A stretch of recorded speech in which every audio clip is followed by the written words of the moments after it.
আসসালামু আলাইকুম। আমি জানি আমার মায়ের পেটের ভাই আমার অনেক শত্রু ছিল, আমার অনেক ক্ষতি করেছে, আমাকে হত্যা করতে চেয়েছিল কিন্তু হত্যা করতে পারে নাই। আমার অনেক টাকা পয়সা নষ্ট করেছে, আমাকে ঘর থেকে বের করে দিয়েছে। আমার যা ক্ষতি করেছে সেটা আমি আপনাদেরকে ভাষায় বুঝাতে পারবো না। এটা আমার আপনার এরকম হাজারো ঘটনা আমাদের আশেপাশে ঘটেছিল, ঘটতেছে এবং ভবিষ্যতে ঘটবে। আমি একজন পুরুষ, আমি একটা কথা বলি, আমার ভাই আমার শত্রু, সেটা আমার ভাইয়ের ব্যাপার।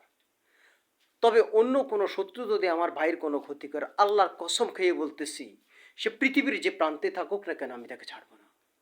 আমার ভাইয়ের কোনো ক্ষতি করবে সে যে হোক না কেন, আমি 1 সেকেন্ডের ভিতরে সেই সম্পর্কটা ভুলে যাব আমার ভাইয়ের যদি কেউ কোনো ক্ষতি করে। কারণ পৃথিবীর সবচেয়ে বড় সম্পর্ক হলো আমার ভাই ও আমার মার পেটের ভাই। আমার ভাইয়ের কিছু হলে সেটা আমার হওয়া একেবারে সমান।